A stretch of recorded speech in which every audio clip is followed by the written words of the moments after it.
This is Buffalo Bills, once a highly profitable casino, now nothing more than almost an empty parking lot. I'm going to show you guys what has happened to what is about to be an abandoned casino ghost town in Jean, Nevada, commonly called Primm. This whole mall that you're seeing right here sold for $1.5 million at auction. The whole mall, $1.5 million. I mean, you can even buy a house for 10% of that for $1.5 million even in Vegas. One of the problems with the monorail was that the AC was never quite adequate, and when it did work, or when it didn't work, it was even more brutally, just horribly, a death trap on a hot day. As you can see here, yes, there is tint around the windows, but it's just, this is not a safe ride.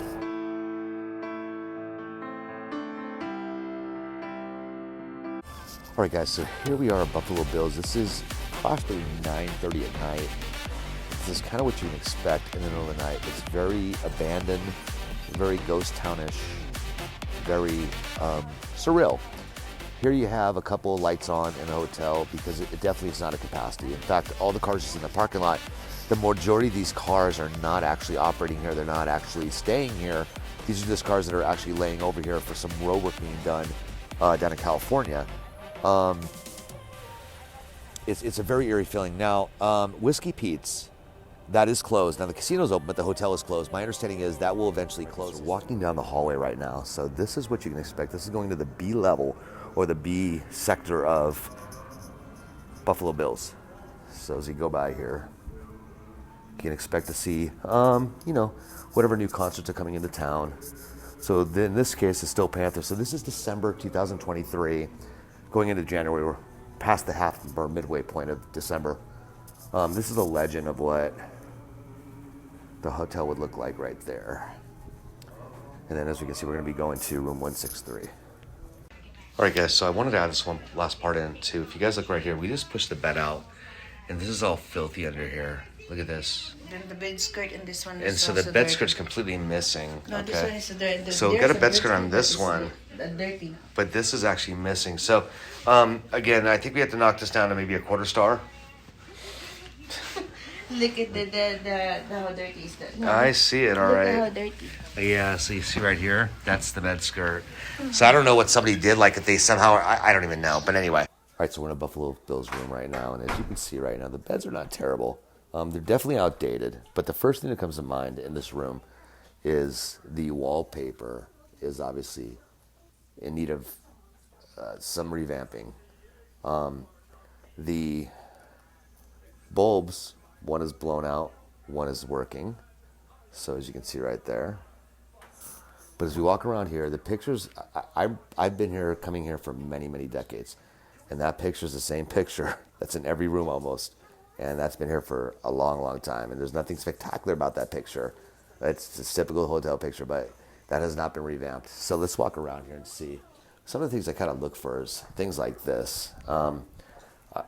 That, could have been easily patched up. But then you see kind of things on the wall here. More abrasions in the wall and that sort of thing. The floor looks fairly decent. Not terrible, but I see a lot of dirt going up and down this corner mark. And again, I understand it's a hotel room, so, price-wise, I don't think you can be picky about what you pay to stay here. But look at this mess right here. This is just bad. This is just something that's outdated. It's something that could have been revamped long ago. And it can be lifted up. This is insane. Apparently it's meant to do that, or no? No. Oh, gosh. This is a hazard waiting to happen, right? If somebody just did the wrong thing with that, they would just ask for trouble. So this is just something to be aware of. Now, if we go over to here, this is even worse. If you see right here, this is just, the whole thing is really, really bad. It's a room that has a roof over it. Not much more than that, but it is what it is. So we'll take a walk around here, as you can see. And the ceilings are very low. So if you were over 6 foot, you're going to hit your head. I'm not a tall guy, but I can tell you if I was a little bit taller, my head would be touching that ceiling. Now the bathroom seems like it has had a revamp, but of course, This wallpaper again has been here for ages. All right, so we are now looking for where she went. There she is right there. I'm gonna see how she's doing because, you know, we got to get a win here. How's it going? I gave him just a 6, but it's Are you not serious? nothing yet. Did you get the free games or no? Oh my God, this is ridiculous now. No free games? I had to go get a milk.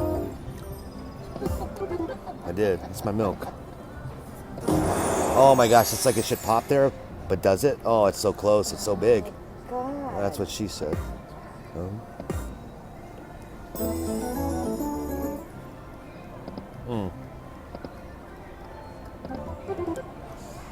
It's almost like you gotta like see it through. Oh, get both of them. Get both. Get both.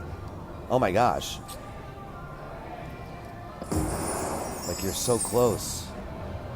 I swear you are. Yeah, you're right. We're so close to get broke. I know, right?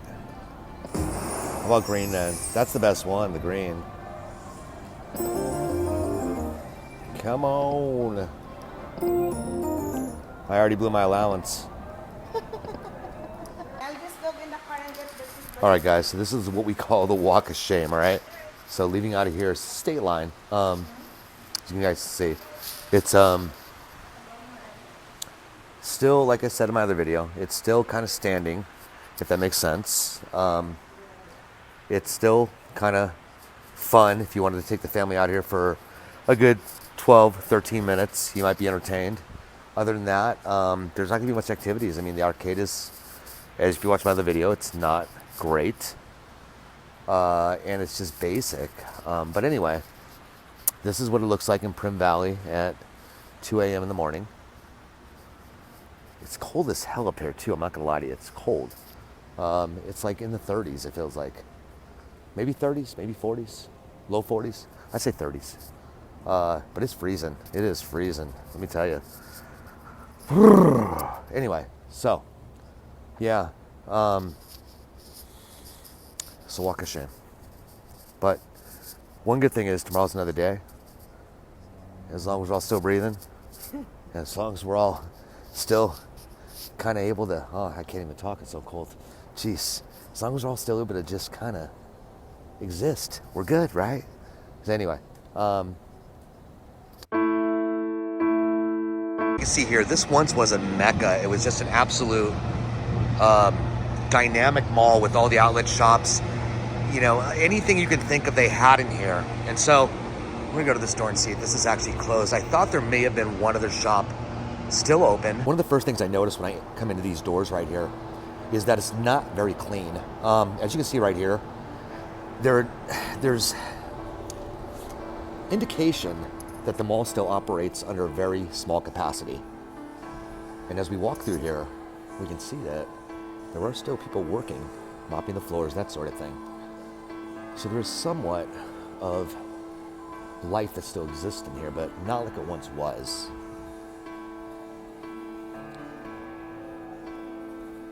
What's that? Well, where was I supposed to go though? I mean, I had to walk through the door. I mean, how would I get through there? But I walked through that way, ma'am. I didn't intentionally walk right here. I mean, but I will walk around that way. I mean, my apologies, but. So as you can see right here, all these are closed right here. And every one of these once was a large manufacturer, large brand, you know, whether it be Gap, Coach, Michael Kors. Here still sits the massage seats right here. Unique enough, you can get 8 minutes for $2. And then as we go over to here, at some point or another, I have to assume these would be sold at auction, these statues, if there's any interest or demand for them. So, as you come over to here, this would have been the fountain at one point when all these stores were still operating. But you can see it's just nothing left. It's abandoned. Everything is gutted. You can see right here, there's a few indications of terminals, cash registers, that sort of thing, but nothing beyond that. the fountain that once would have water come up, especially summertime. I remember it very well. These are kind of iconic, but again, just completely empty. Completely non-existent. This typically wrapped around right here. Okay, now you got graffiti over here. I'm not sure if that was always like that, but it's rather eerie again. I almost sit there to think that this ends up becoming another abandoned water park that exists right outside of Barstow that kind of went in the same manner. And again, we'll wrap around that way. But this is really sad for something that once was, that no longer exists. So as you can see right here, as we walk around, they are no more.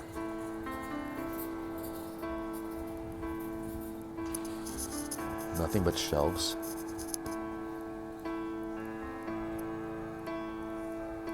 Nothing.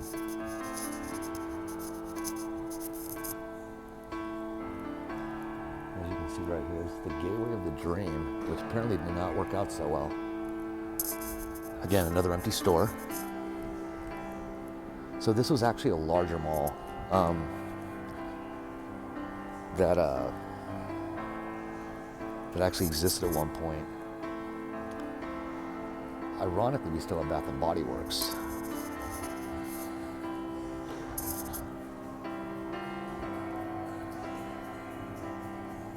So you can see right here, we have more stores that are just closed, but they still do play the music in here. As we go all the way down, we'll have a couple more stores open, but this will not remain like this much longer. So if anybody's remembers this as being an iconic place, this is what it looks like now. As you can see right here, this is all boarded up. It will not open again. As I said, I don't know the validity behind the claim that there's a 5-year lease that's been extended, because this whole mall that you're seeing right here sold for $1.5 million at auction. The whole mall, $1.5 million. I mean, you can even buy a house for 10% of that for $1.5 million, even in Vegas. I mean, imagine the opportunities here if you were the one that bought this place, and why no other investor thought of buying this unless they looked at the numbers and realized that it just wasn't a profitable adventure from historically looking at the last 40 years. I understand places have come and gone, but it seems like it would be a no-brainer that if you could house 50 different stores in here and you charge $2,500 a month rent, you could potentially make your money back within 18 months. And then the rest is just butter. But again, I'm not sure what the analysts were looking at when they decided that that's all the true value of this place was worth, you know? So here we have the exit right here, as we see this is where he came in at. And I think the only stores I counted that were still open was 2 stores. And we're gonna walk out this way. And as you can see, the floors are just horrible. I think a lot of it was neglect, lack of upkeep. You know, who knows? Everything I'm saying now is speculation. But we're gonna take a walk around and we're gonna inspect this. We're gonna inspect this whole area of what now is potentially about to be a ghost town. As we make our way up to here, this is actually the monorail right here. The monorail is what actually used to connect people from the various hotels such as Whiskey Pete's and the Horizon right here, all the way back over to Buffalo Bill's over here. And so this would actually run across the highway, but they had a lot of trouble with this monorail over the many years that it operated and existed. And so over the last several years, it's been out of service. And I can remember taking this monorail on a really hot day, and at times it would overheat. I'm going to take you guys up here and show you the monorail. One of the problems with the monorail was that the AC was never quite adequate, and when it did work, or when it didn't work, it was even more brutally, just horribly a death trap on a hot day. As you can see here, yes, there is tint around the windows, but it's just, this is not a safe ride. This is not safe at all. And as I say, the AC was substandard when it did work. If we walk over to here, this is what the casino entrance was, or still is to some degree, but fairly less than operational for the most part.